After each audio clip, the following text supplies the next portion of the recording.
En 1983, Thomas Silverstein se libère de ses menottes et tue un gardien de prison. C'était son 4e meurtre en prison. Et c'est ainsi qu'il s'est retrouvé en cellule d'isolement pour le reste de sa vie, complètement coupé de tout contact humain. It's believed he spent more time in solitary confinement than any other federal inmate.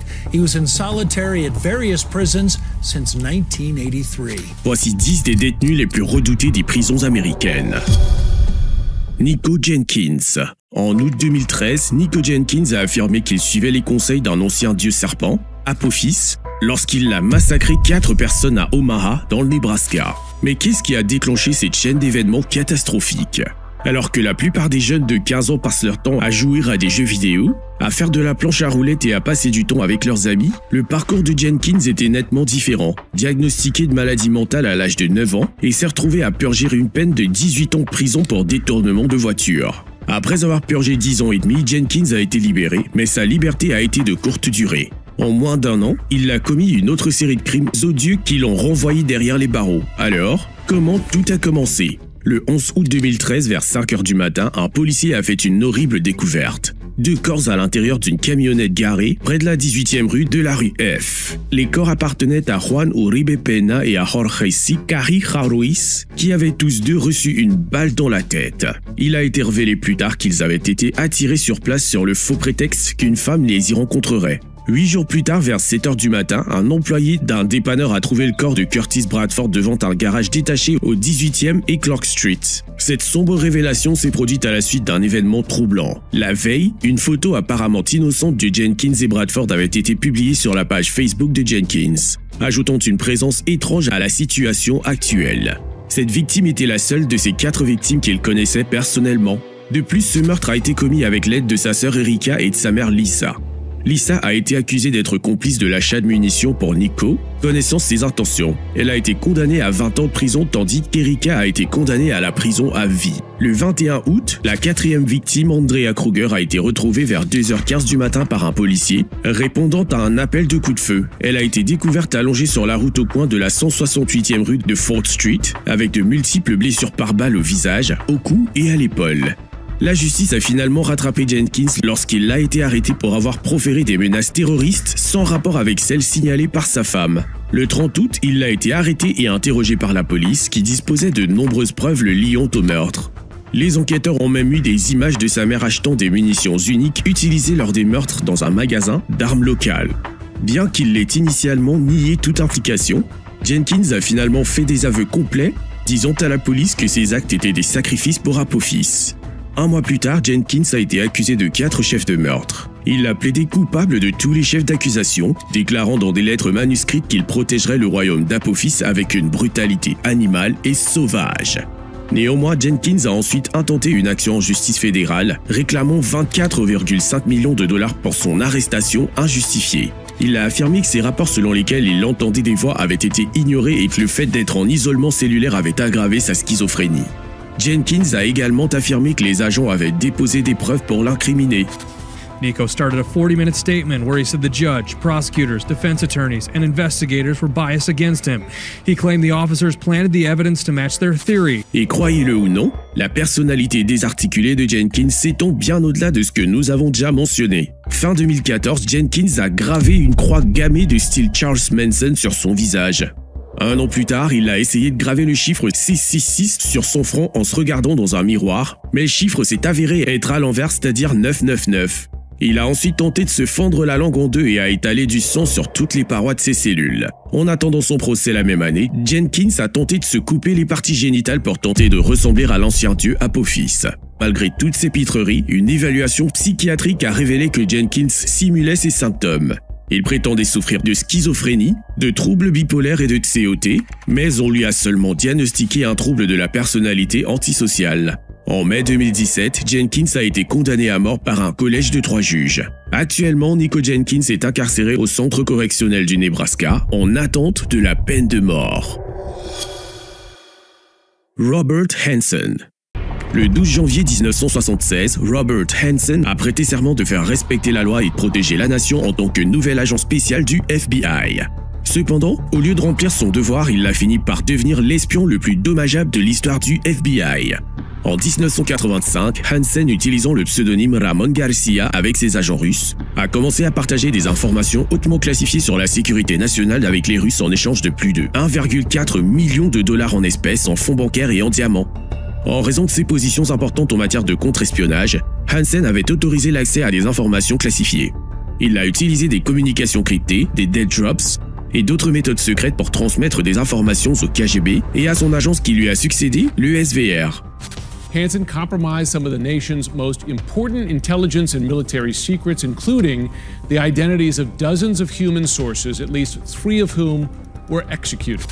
Malgré quelques soupçons découlant de ses activités inhabituelles, Hansen, avec son expérience d'agent de contre-espionnage, a échappé à toute détection pendant des années et n'a pas été identifié comme un espion. En 1994, tout a changé avec l'arrestation d'Aldrich Ames, un ancien officier du contre-espionnage de la CIA reconnu coupable d'espionnage pour le compte de l'Union soviétique et de la Russie. Le FBI et la CIA ont découvert que quelqu'un au sein de la communauté du renseignement continuait de divulguer des informations classifiées aux Russes. Au début, ils soupçonnaient un officier chevronné de la CIA et enquêtèrent sur lui pendant près de 2 ans. En 2000, les choses tournent mal lorsque le FBI verse 7 millions de dollars à un agent du KGB pour un dossier sur une taupe inconnue. Après avoir analysé les empreintes digitales et les enregistrements vocaux, ils ont identifié la taupe comme étant Hansen. Le FBI a surveillé Hansen de près et a découvert qu'il était toujours en contact avec les Russes. Pour mieux le surveiller, ils l'ont promu en décembre de la même année et lui ont confié un nouveau rôle de superviseur de la sécurité informatique du FBI. Il ne savait pas que son nouvel assistant, Eric O'Neill, était en fait un spécialiste de la surveillance du FBI. Et en février, environ 300 personnes étaient impliquées dans l'enquête et la surveillance de Hansen. Ils ont suivi chacun de ses mouvements depuis le moment où il a quitté la maison en Virginie jusqu'à son retour la nuit, confirmant qu'il était toujours un espion actif. Alors que le temps passé par Hansen au FBI touchait à sa fin, il avait l'impression qu'il se passait quelque chose de louche. En février 2001, il a contacté un ami travaillant dans une entreprise technologique pour lui proposer une éventuelle opportunité d'emploi. Il pensait également avoir entendu des bruits étranges sur son autoradio qui lui faisaient croire qu'il l'était mis sur écoute, bien que le FBI n'ait pas pu confirmer les sons qu'il prétendait avoir entendus. Dans une lettre adressée aux Russes, découverte plus tard par le FBI lorsqu'il a été arrêté, Hansen a mentionné qu'on lui avait confié un travail de ne rien faire avec un accès limité à l'information et il a écrit de manière énigmatique quelque chose à réveiller le tigre endormi. Malgré ses soupçons, Hansen décida de verser une dernière goutte. Le 18 février 2001, après avoir déposé son ami à l'aéroport, il se rend à Foxstone Park en Virginie. Il a laissé un morceau de ruban adhésif blanc sur un panneau de parc pour signaler à ses contacts russes que des informations les attendaient. Suivant sa routine habituelle, il a placé un colis contenant des documents classifiés sous une passerelle en bois au-dessus d'un ruisseau. Lorsque les agents FBI l'ont vu en flagrant délit, ils se sont dépêchés de l'arrêter. Lors de son arrestation, Hansen a demandé calmement « Qu'est-ce qui vous a pris si longtemps ?» Le 6 juillet 2001, Hansen a plaidé coupable à 15 chefs d'accusation d'espionnage. Un an plus tard, il a été condamné à perpétuité sans possibilité de libération conditionnelle à l'ADX Florence, la prison la plus sécurisée des États-Unis, conçue pour les criminels les plus notoires du pays. Mais qu'est-ce qui fait de Hansen l'un des hommes les plus redoutés des prisons américaines? Eh bien, tout d'abord, les crimes qu'il a commis étaient parmi les plus dangereux et les plus choquants de l'histoire américaine, mettant de nombreuses vies en danger. Mais ce qu'il distinguait vraiment, c'était sa nature rusée et trompeuse. Hansen n'avait jamais révélé son identité au KGB ou au SVR et il a refusé de les rencontrer en personne. Le FBI pense en fait que les Russes n'ont même jamais connu son nom. Pour sa propre sécurité, en tant qu'ancien agent du FBI, Hansen a été placé en isolement préventif, passant 23 heures par jour en isolement cellulaire. Le 5 juin 2023, Hansen a été retrouvé inconscient dans sa cellule et déclaré mort après l'échec des tentatives de réanimation. On pense qu'il est mort de cause naturelle. Terry Nichols. Le 19 avril 1995, tôt le matin, 2 gars, Terry Nichols et Timothy McVeigh, ont garé un camion Ryder loué devant le bâtiment fédéral Alfred P. Murrah, au centre-ville d'Oklahoma City. Ils n'étaient pas là pour une visite amicale, ils prévoyaient de commettre un meurtre de masse. À l'intérieur du camion se trouvait une bombe fabriquée à partir d'un mélange d'engrais agricoles, de carburant diesel et d'autres produits chimiques. McVeigh est sorti, a verrouillé la porte et s'est dirigé vers sa voiture de fuite. Il a ensuite allumé une mèche puis une autre. À 9h02 exactement, la bombe a explosé. Les conséquences ont été dévastatrices. En quelques instants, les environs ressemblent à une zone de guerre. Un tiers du bâtiment a été réduit en ruine et de nombreux étages ont été rasés. Des dizaines de voitures ont été incendiées et plus de 300 bâtiments voisins ont été endommagés ou détruits. Le bilan en vies humaines a été encore plus tragique. 168 personnes ont perdu la vie et de nombreux autres ont été blessés. Il s'agit d'un terrible acte de terrorisme et du pire jamais perpétré par des Américains sur le sol américain. Après l'attentat, le FBI a retrouvé l'essieu arrière du camion Ryder. Le numéro d'identification du véhicule les a conduits à un atelier de carrosserie à Junction City, Kansas. Les employés du magasin ont aidé le FBI à créer un dessin composite de l'homme qui a loué la camionnette. Les agents ont montré le dessin dans toute la ville et ont obtenu un nom, Tim McVeigh. Mais voici le problème, McVeigh était déjà en prison. Il avait été arrêté à plus de 80 miles au nord d'Oklahoma City et avait été retrouvé avec une arme dissimulée. Il a été arrêté 90 minutes seulement après l'attentat. Mais qu'en est-il de son partenaire, Terry Nichols? Le 21 avril, Nichols s'est rendu après avoir appris qu'il était recherché pour un interrogatoire. Il a même autorisé une perquisition à son domicile qui a permis de découvrir des composants de bombes, des armes à feu, du matériel antigouvernemental et une carte du centre-ville d'Oklahoma City. Un reçu et une carte de crédit liées à McVeigh les impliquaient en outre dans l'attentat à la bombe.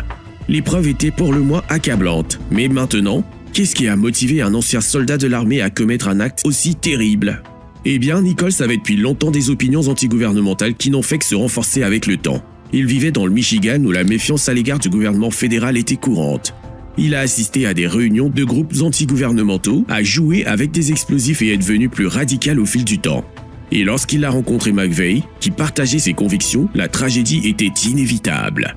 McVeigh fut le premier à être jugé et condamné à mort. Il a été exécuté en 2001. En revanche, Nichols a eu 2 essais. Le 4 juin 1998, il a été condamné par un juge fédéral à la prison à vie sans possibilité de libération conditionnelle pour complot. En juin 2004, il a de nouveau été jugé dans une affaire dans l'État d'Oklahoma et a été condamné à 161 peines d'emprisonnement à perpétuité consécutive sans possibilité de libération conditionnelle, ce qui constitue la peine de prison la plus longue jamais infligée à un individu. Terry Nichols est actuellement enfermé à l'ADX Florence, où il demeurera pour le restant de sa vie. Ted Kaczynski. Imaginez un tueur pas comme les autres, un solitaire super intelligent qui construit des bombes intraçables, se moque du FBI et disparaît dans la nature sauvage du Montana. Et maintenant, imaginez que vous essayez de l'attraper. C'était le défi auquel étaient confrontées les autorités qui ont passé près de 2 décennies à traquer cet ultime terroriste, loup solitaire. En 1978, l'homme qui sera plus tard connu sous le nom de Theodore Kaczynski a fait sa première marque dans le monde avec l'explosion d'une bombe artisanale dans une université de Chicago. Au cours des 17 années suivantes, il a envoyé une série de bombes de plus en plus sophistiquées qui ont tué 3 personnes et en ont blessé près de 2 douzaines d'autres. En chemin, il a semé la peur et la panique, menaçant même de faire exploser des avions. Mais avant d'expliquer comment les autorités l'ont finalement retrouvé, examinons de plus près qui était réellement Ted Kaczynski et ce qui l'a poussé à commettre ces actes. A mathematical genius with delusions of single-handedly destroying industrial society, planted or mailed powerful bombs to unsuspecting, innocent victims. Né le 22 mai 1942 à Chicago de parents ouvriers, Kaczynski s'est montré prometteur dès son plus jeune âge. Il excellait à l'école, sautant une classe et obtenant son diplôme à seulement 15 ans. Il a même été accepté à l'université Harvard au même âge, où il a étudié les mathématiques. Après cela, il a obtenu sa maîtrise et son doctorat, diplômes à l'université de Michigan et est devenu professeur adjoint à l'université de Californie à Berkeley à 25 ans, faisant de lui le plus jeune professeur de l'histoire de l'université. Il semblait destiné à une carrière réussie, mais il a finalement choisi de tout détruire par ses propres actions déséquilibrées. Le 30 juin 1969, Ted Kaczynski quitta son emploi sans explication et retourna chez ses parents à Lombard, dans l'Illinois. 2 ans plus tard, il l'a déménagé dans une cabane isolée qu'il a construite près de Lincoln, dans le Montana. Là, il mène une vie simple, sans électricité ni eau courante, effectuant de petits travaux et bénéficiant de l'aide financière de sa famille. À l'origine, Kaczynski voulait simplement être autosuffisant et vivre hors réseau. Mais alors qu'il assistait à la destruction de la nature sauvage autour de sa cabane, il a décidé de prendre position contre l'industrialisation et son impact sur la nature par le biais d'actes de terrorisme. En 1979, Kaczynski est devenu l'objet de l'enquête la plus longue et la plus coûteuse de l'histoire du FBI. Le FBI l'appelait Unabomber, qui était l'abréviation de University and Airline Bomber, car il ne connaissait pas son identité au début. Malgré tous les efforts du FBI, ils ont eu du mal à attraper l'UNA Bomber car il prenait soin de ne laisser aucune preuve derrière lui. En 1995, le plus grand tournant dans l'affaire s'est produit lorsque Kaczynski leur a envoyé un courrier de 35 000 mots expliquant ses motivations et ses opinions sur la société. Le FBI l'a publié dans l'espoir que quelqu'un reconnaisse le style d'écriture. Heureusement, le frère de Kaczynski, David, a lu la correspondance et s'est rendu compte qu'il s'agissait du travail de son frère. Il a ensuite alerté le FBI, ce qui a conduit à l'arrestation de Kaczynski. Après avoir été arrêté, Kaczynski, affirmant qu'il était sain d'esprit, a tenté sans succès de se débarrasser de ses avocats commis d'office, car il voulait qu'il plaide la folie pour éviter la punition. En 1998, il a fini par plaider coupable de toutes les accusations et a été condamné à 8 peines de prison à perpétuité, sans aucune chance de libération conditionnelle. En raison de sa dangerosité, ils l'ont envoyé à l'ADX Florence. Il a fini par partager un bloc cellulaire connu sous le nom de Bombers Row avec Terry Nichols et d'autres terroristes notoires dont nous parlerons plus tard dans la vidéo. En 2021, Kaczynski a reçu un diagnostic de cancer et a été transféré au Federal Medical Center de Butner, en Caroline du Nord où les mesures de sécurité n'étaient pas aussi sévères que celles de l'ADX Florence. C'est là que Kaczynski a décidé de se suicider. En juin 2023, minuit 23, les secouristes ont été appelés dans la cellule de Kaczynski. Les tentatives pour le réanimer à la prison et dans l'ambulance ont échoué et son décès a ensuite été constaté dans un hôpital voisin. La cause de la mort de Ted Kaczynski n'a pas été officiellement révélée en détail, mais il a certainement laissé derrière lui un héritage rempli d'opportunités manquées et de terreur. Eric Rudolph. Entre 1996 et 1998, des bombes ont explosé 4 fois à Atlanta et à Birmingham, tuant 2 personnes et en blessant des centaines. Cela a déclenché une chasse à l'homme contre Eric Robert Rudolph. Only for questioning as a witness. He is charged with heinous crimes. Eric Rudolph is not a folk hero. He has not been proven guilty. He's nothing more than a cold-blooded murderer. Semblable à Kaczynski, Rudolph, qui était un amateur de plein air expérimenté, a échappé aux forces de l'ordre pendant des années en se cachant dans les montagnes de l'ouest de la Caroline du Nord. Le 27 juillet 1996, Rudolph a commencé ses violentes attaques lors des Jeux Olympiques d'été de 1996. Alors que les spectateurs profitaient des Jeux, Rudolph a posé une bombe au Centennial Olympic Park à Atlanta. L'explosion a tué une femme et en a blessé plus de 100 autres.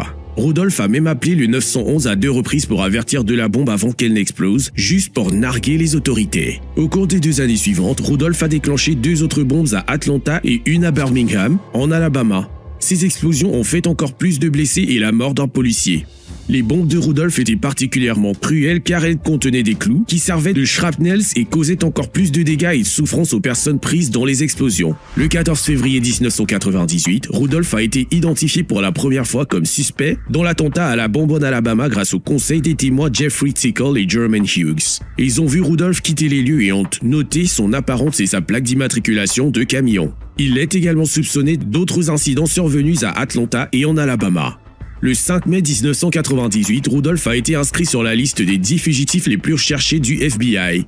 Le FBI le considérait comme armé et extrêmement dangereux, offrant une récompense d'1 million de dollars pour toute information conduisant à son arrestation. Rudolph a passé plus de 5 ans à se cacher dans la nature sauvage des Appalaches, échappant à la capture malgré de nombreux efforts de recherche.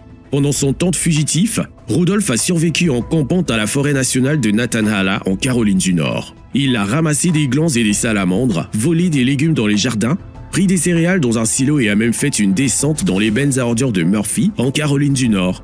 Le 30 mai 2003, Rudolph a été finalement arrêté par le policier Jeffrey Scott Postel alors qu'il fouillait dans une benne à ordures derrière un magasin Save-A-Lot à 4 h du matin.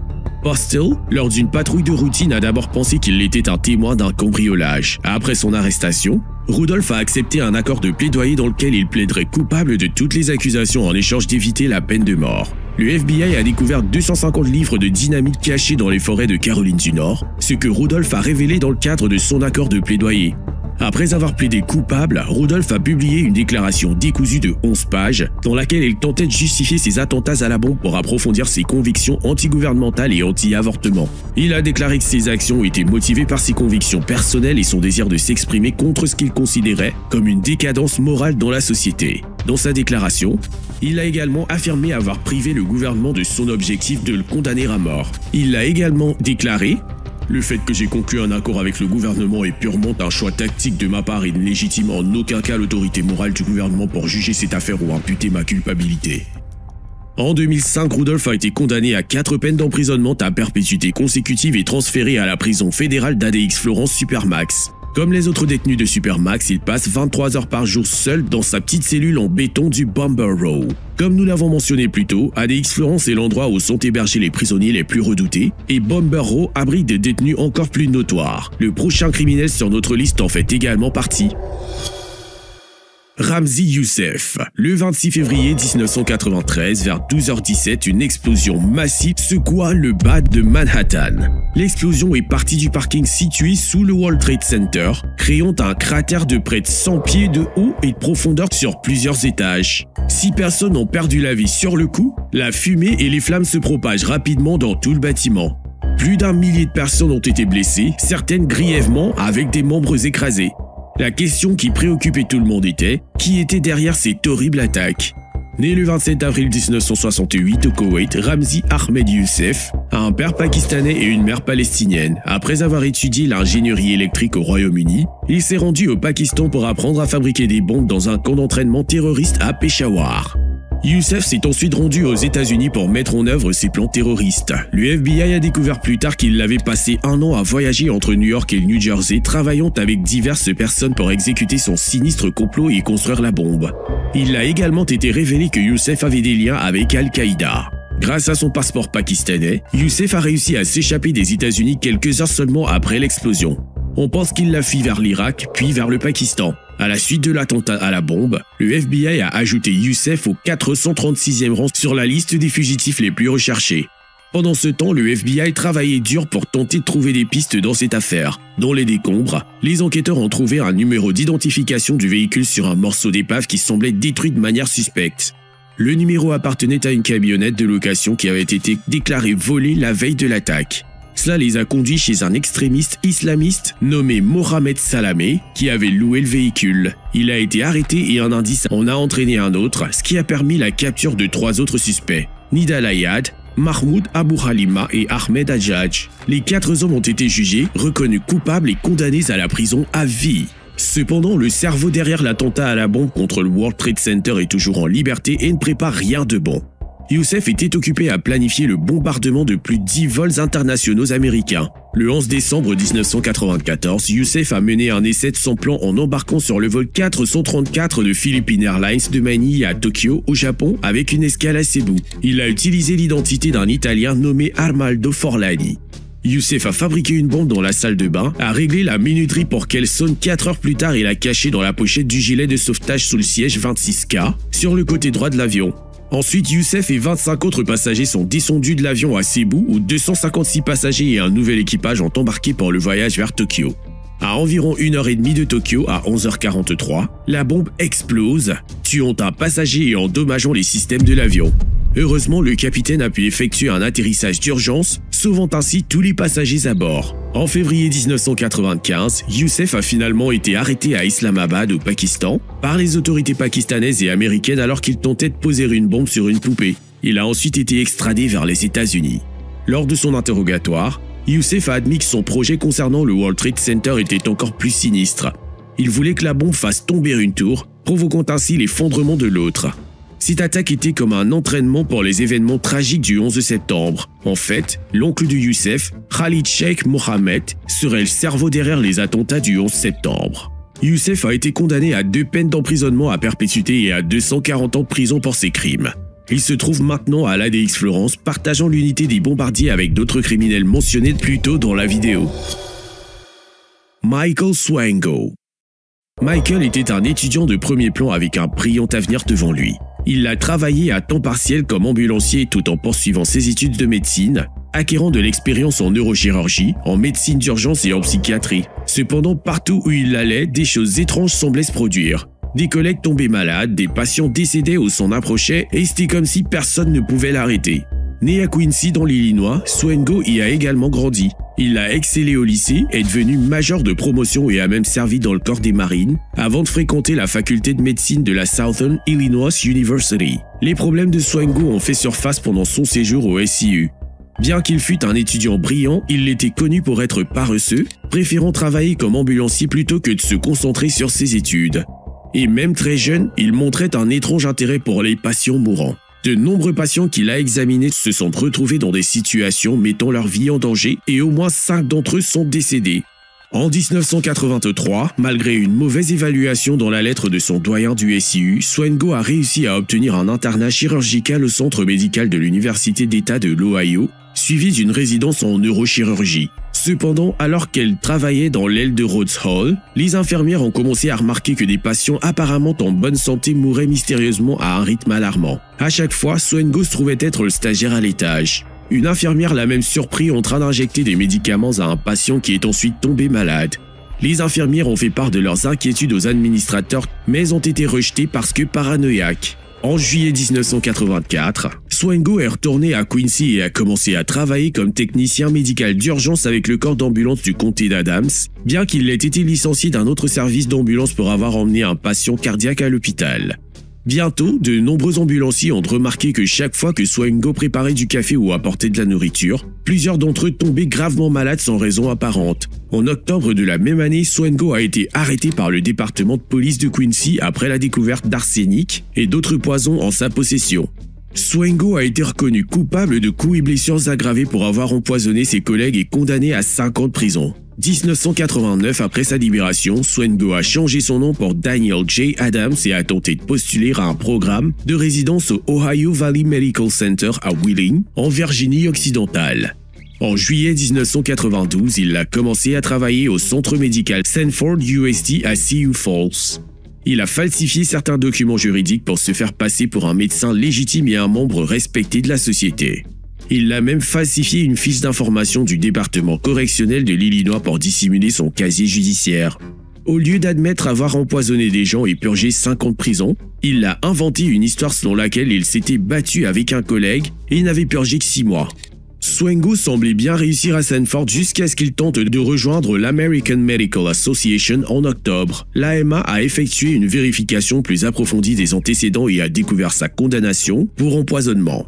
La chaîne Discovery Channel a même diffusé un segment sur lui sur Justice Files. Avec toute l'attention et les appels effrayés de ses collègues, Sanford n'a eu d'autre choix que de licencier Swengo.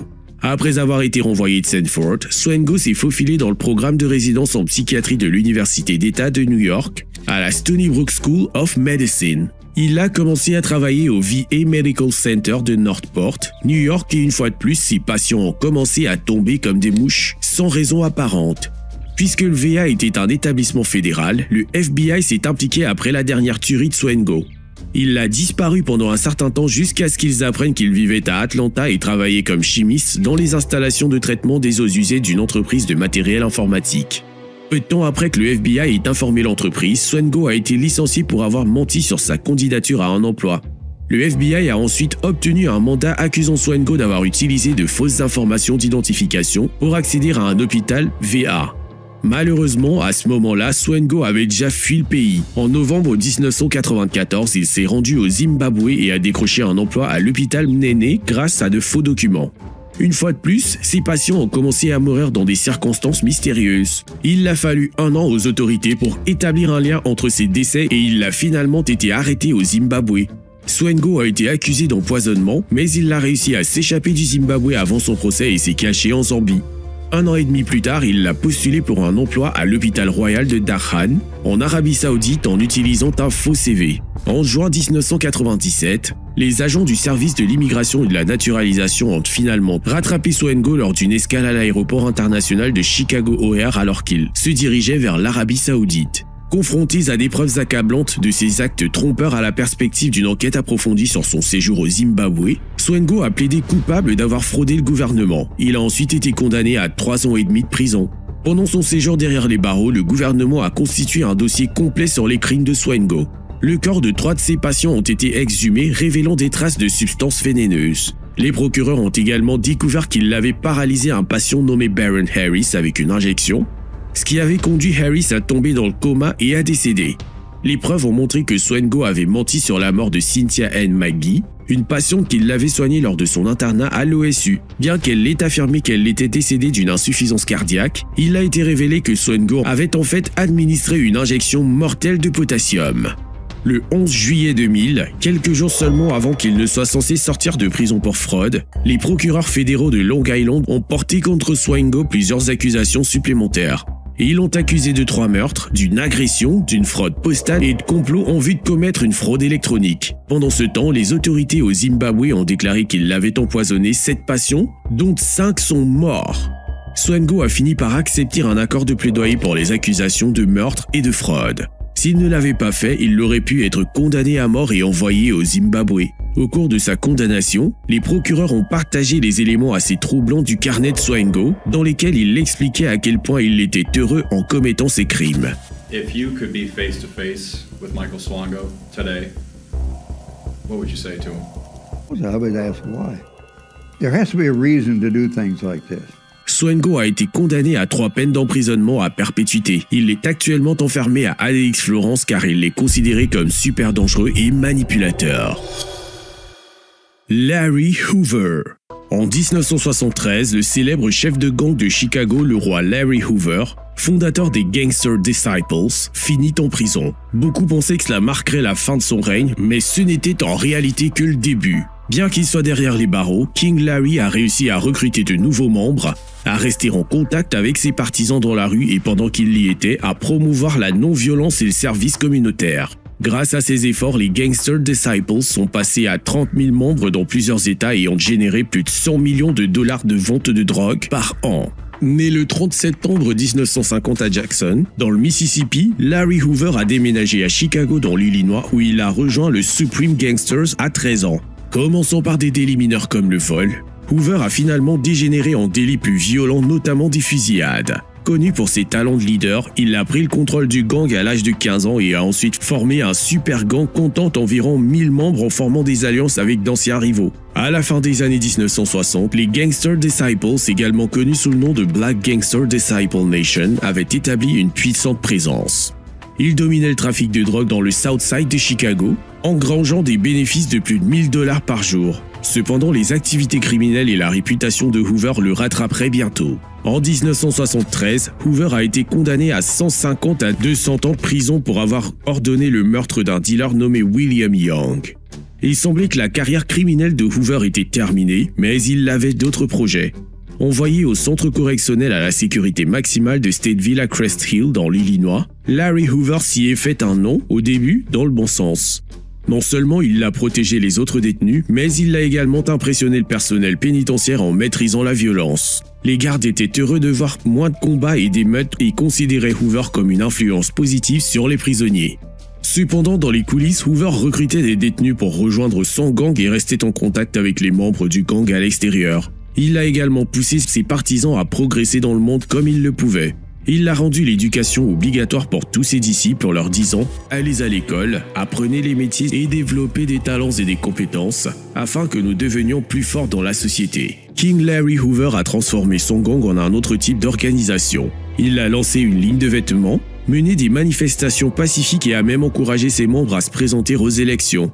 Malgré son passé criminel, les réformes de Hoover lui valent d'être transféré dans une prison à sécurité minimale à Vienne, dans l'Illinois. Là, il avait plus de liberté pour rencontrer ses amis et sa famille, porter des vêtements et des bijoux raffinés et profiter d'une meilleure nourriture. Mais sous la surface, l'empire criminel de Hoover ne cessait de croître.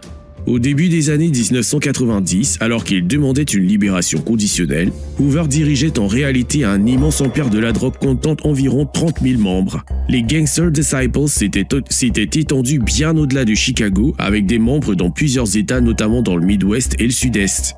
Ils gagnaient plus de 100 millions de dollars par an grâce à la vente de drogue. Malheureusement, les organisations à but non lucratif de croissance et de développement qui semblaient si positives n'étaient en réalité que des façades pour blanchir l'argent de la drogue.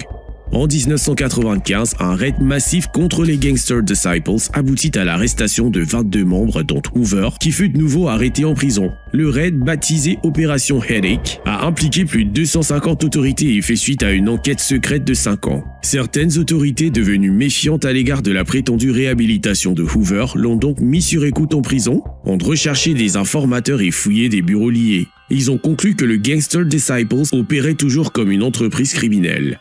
Hoover a été inculpé de divers crimes et a été transféré à Chicago pour y être jugé. En 1997, il a été reconnu coupable et condamné à 6 peines d'emprisonnement à perpétuité en plus de la peine de 200 ans qu'il purgeait déjà. Après le verdict, Hoover a été envoyé à ADX Florence. Richard Lee McNair. En 2006, Richard Lee McNair a réussi une incroyable évasion de prison en s'envoyant un courrier. Mais croyez-le ou non, la partie la plus époustouflante de son évasion était encore à venir. Bien qu'il soit un meurtrier reconnu coupable, c'est le talent de McNair pour s'évader de prison qui lui a valu une place sur cette liste. Il a réussi à s'échapper à 3 reprises, ce qui n'est pas une mince affaire. Mais c'est sa 3e évasion qui a vraiment mis en valeur sa créativité et son ingéniosité. Né le 19 décembre 1958 dans l'Oklahoma, McNair était le fils d'un policier et était connu pour son intelligence aiguisée. Son frère a dit un jour à son sujet « Il est à peu près la personne la plus intelligente que j'ai jamais rencontrée. C'était un bon gars que j'ai toujours admiré jusqu'à ce qu'il fasse de mauvais choix. » Le 17 novembre 1987, à Minot, dans le Dakota du Nord, McNair a tenté de cambrioler un bâtiment de stockage de céréales mais a fini par tuer un chauffeur de camion nommé Jerome Tice. Il a également tiré sur un autre homme qui a heureusement survécu. Après avoir été arrêté par la police, McNair a été condamné à 2 peines d'emprisonnement à perpétuité pour meurtre et tentative de meurtre, ainsi qu'à une peine de 30 ans pour cambriolage. C'est à ce moment-là que McNair a décidé d'échanger une vie de crime contre une vie d'évasion audacieuse de prison. La première évasion de McNair a eu lieu juste après son arrestation. En février 1988, au commissariat de Minot, McNair, menotté à une chaise, se retrouve dans une pièce avec 3 détectives. Il avait un tube de baume à lèvres dans sa poche, qu'il utilisait intelligemment pour se graisser les mains et se retirer les menottes lorsque les détectives ne regardaient pas. Cette évasion s'est transformée en une sorte de course-poursuite, McNair menant les flics dans toute la ville. Il a même couru dans un immeuble où les flics l'ont suivi dans quelques escaliers jusqu'au 3e étage. Lorsqu'ils l'ont finalement attrapé, il a fait un bond et atterri au sol, se blessant au dos, ce qui a permis aux flics de l'attraper plus facilement. Mais ce n'était que l'échauffement pour sa prochaine évasion. En octobre 1992, alors qu'ils purgeaient leur peine au pénitencier de l'État du Dakota du Nord, McNair et 2 autres détenus ont réussi à s'échapper par un conduit de ventilation.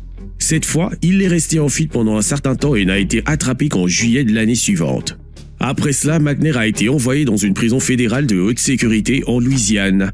Là-bas, le travail de McNair consistait à réparer les sacs postaux déchirés afin qu'ils puissent être expédiés au bureau de poste pour être utilisés. C'est là qu'il planifia sa grande évasion. Le 5 avril 2006, Richard Lee McNair s'est construit une capsule de sauvetage en utilisant tous les matériaux qu'il a pu trouver. Il a ajouté un tube respiratoire, a caché une capsule sous la pile de sacs de courrier sur une palette et est monté à l'intérieur. McNair est resté caché jusqu'à ce qu'un chariot élevateur déplace la palette vers un entrepôt voisin, à l'extérieur des murs de la prison. Lorsque les employés de l'entrepôt sont partis en pause déjeuner, McNair s'est coupé du module et s'est éloigné vers la liberté. Mais la partie la plus surprenante de son évasion était encore à venir. Peu de temps après son évasion, un policier a repéré McNair en train de faire du jogging près d'une voie ferrée à Ball, en Louisiane. L'officier au courant de la récente évasion de la prison a arrêté McNair. Toute l'interaction a été filmée par la caméra du tableau de bord de l'officier. Where do you live at? Down the road by Pineville. Pineville? Okay. Do you have any form of identification on you? What's your name? Robert Jones. Bien qu'il n'ait aucune pièce d'identité et corresponde à la description de l'évadé, McNair a réussi à se sortir du pétrin. Il a d'abord affirmé qu'il s'appelait Robert Jones et qu'il venait juste pour courir. Lorsqu'il a fait l'erreur et a dit Jimmy Jones plus tard, l'agent n'a pas compris. L'officier a souligné la ressemblance avec l'évadé et a conseillé à McNair de porter une pièce d'identité la prochaine fois. Ils ont échangé un rire avant de se séparer, l'officier avertissant McNair de faire attention. What is, we got an escapee. Oh, shit. Where from? Prison. Il était clair que McNair était un type intelligent comme son frère l'avait mentionné et même les autorités devaient le reconnaître. Lors de sa troisième évasion, McNair a même trouvé le temps d'envoyer une carte de Noël à un nommé Schutzel. Richard Lee McNair a échappé à la capture pendant 1 an et demi. Le 24 octobre 2007, Richard Lee McNair a finalement été appréhendé par la Gendarmerie royale du Canada à 75 km au nord de la frontière, à Campbellton au Nouveau-Brunswick. Il a été surpris au volant d'un camion volé. Sans surprise, McNair a tenté de s'enfuir une fois de plus, mais un policier à l'esprit vif l'a plaqué au sol. Aujourd'hui, Richard Lee McNair purge une peine dans une cellule en béton à ADX Florence. Comme nous l'avons mentionné, c'est la prison la plus sécurisée des États-Unis et McNair a sûrement mérité sa place à l'intérieur. Thomas Silverstein. En 1977, à 19 ans, Thomas Silverstein se retrouve du mauvais côté de la loi, condamné aux côtés de son père et de son oncle pour 3 braquages de banque. Il a été condamné à 15 longues années derrière les murs de Leavenworth, le pénitencier fédéral du Kansas. Mais l'histoire ne s'arrête pas là. 3 ans plus tard, le nom de Silverstein refait surface, cette fois lié au meurtre de Danny Atwell, un détenu qui a osé défier la confrérie aryenne, le gang blanc le plus redouté de la prison, en refusant de servir de mule au transport de l'héroïne à travers le pays. Après le meurtre, Silverstein a été identifié comme membre de l'AB, reconnu coupable et envoyé à l'USP Marion, la prison fédérale la plus dure du pays à l'époque. La condamnation de Silverstein a été annulée par un juge qui a estimé que les témoins, dont un gardien de prison, avaient menti à la barre. Malheureusement, cette décision est intervenue après que Silverstein ait été reconnu coupable d'un autre meurtre en prison, cette fois pour avoir étranglé un détenu afro-américain appartenant au gang de la prison DC Blacks. La violence s'est intensifiée lorsque Raymond Cadillac Smith a été tué. Smith était le chef national du gang de prison des DC Blacks qui avait juré de venger la mort de son camarade. Et malgré de nombreuses tentatives de Smith contre Silverstein, le destin ou peut-être simplement un système carcéral défectueux a maintenu les deux hommes dans des cellules proches l'une de l'autre. Jusqu'au jour fatidique, Silverstein et son collègue membre de la fratrie aryenne, Clay Fountain, ont mené une attaque vicieuse poignardant Smith 67 fois avant de traîner son corps dans le bloc cellulaire pour que d'autres détenus puissent assister à la scène horrible. Même après tous ces meurtres, la soif de sang de Silverstein n'était pas encore satisfaite. L'officier Merle Klutz, chargé de remettre de l'ordre dans le bloc cellulaire chaotique, est devenu la cible de la colère de Silverstein. Silverstein a affirmé que Klutz avait immédiatement commencé à le harceler, mais qu'une enquête menée par le Bureau fédéral des prisons et le FBI innocenterait plus tard Klutz de tout acte répréhensible. Quoi qu'il en soit, Silverstein est devenu obsédé par Klutz et a passé des mois à planifier son meurtre. Le 22 octobre 1983, Silverstein a enlevé ses menottes avec l'aide d'autres détenus alors qu'il l'était escorté jusqu'à une douche. Il a ensuite utilisé un bâton de prison pour attaquer Klutz, qui n'était malheureusement pas armé. Klutz a été poignardé 40 fois, comme l'a révélé plus tard l'autopsie. Peu de temps après, Clayton Fountain a utilisé la même méthode pour tuer l'agent correctionnel Robert Hoffman. À la suite du meurtre de Klutz, Silverstein a été transféré au pénitencier américain d'Atlanta, où il a été placé à l'isolement. Son statut de sécurité a été enregistré comme aucun contact humain. Par ailleurs, les événements entourant les meurtres des agents pénitentiaires Klutz et Hoffman ont conduit à la création de l'ADX Florence en 1994, une prison de haute sécurité conçue pour héberger les détenus les plus dangereux du système fédéral. En 2005, l'isolement de Silverstein s'est poursuivi alors qu'il était transféré d'une prison à une autre jusqu'à ce qu'il se retrouve finalement lui-même à l'ADX Florence. Imaginez que vous vivez dans une cellule où la lumière est toujours allumée, jour et nuit, et où le seul contact humain que vous avez est lorsque votre plateau repas teinte contre les barreaux. C'était la réalité pour Thomas Silverstein, mais peut-on vraiment reprocher au bureau des prisons d'avoir pris ces précautions supplémentaires après tout ce qu'il a fait? Mais attendez, il y a plus. Comme Silverstein n'avait rien à faire, il passait la plupart de son temps à dessiner. Il nous a même montré à quoi ressemblaient ses conditions de vie et son point de vue, qu'il a appelé la suite Silverstein. Silverstein était enfermé dans sa cellule 23 heures par jour. Parfois, une porte électronique s'ouvrait pendant 1 heure pour qu'il puisse sortir ou entrer dans une zone de loisirs intérieure. Il n'était pas autorisé à entrer dans le couloir, qui était réservé aux agents qui devaient cuire ses repas au micro-ondes et le surveiller en personne. Il y avait une salle de visite attenante à l'aire de loisirs intérieur, mais comme Silverstein n'était pas autorisé à recevoir des visiteurs, elle restait vide. Ces 3 pièces, sa cellule et les 2 zones de loisirs constituaient son monde. Comme il était sous surveillance constante, le seul moment où il voyait d'autres personnes était lors de la livraison de sa nourriture. Son seul lien avec le monde extérieur était une télévision en noir et blanc dans sa cellule. Il vivait dans des conditions sans contact humain depuis 1983. Pete Hurley, le seul journaliste à avoir rencontré Silverstein en personne, est resté en contact avec lui pendant des années pour écrire son autobiographie publiée en 1923. Silverstein a dit un jour à Hurley que le statut d'absence de contact humain était fondamentalement une forme de torture réservée à ceux qui tuent des agents correctionnels. En réponse, un responsable du bureau des prisons a confirmé que lorsqu'un détenu tue un gardien, il doit effectivement être sévèrement puni. Il l'a déclaré: « Nous ne pouvons pas exécuter Silverstein, nous n'avons donc pas d'autre choix que de faire de sa vie un enfer. Sinon, d'autres détenus tueront également les gardiens. Il doit y avoir une punition suprême. Chaque détenu sait ce que Silverstein traverse. Nous voulons qu'il réalise que s'ils franchissent la même ligne que lui, ils paieront un lourd tribut. » Le 11 mai 2019, Silverstein est décédé à l'âge de 67 ans à l'hôpital St. Anthony de Lakewood, Colorado, après avoir passé 36 ans en isolement cellulaire.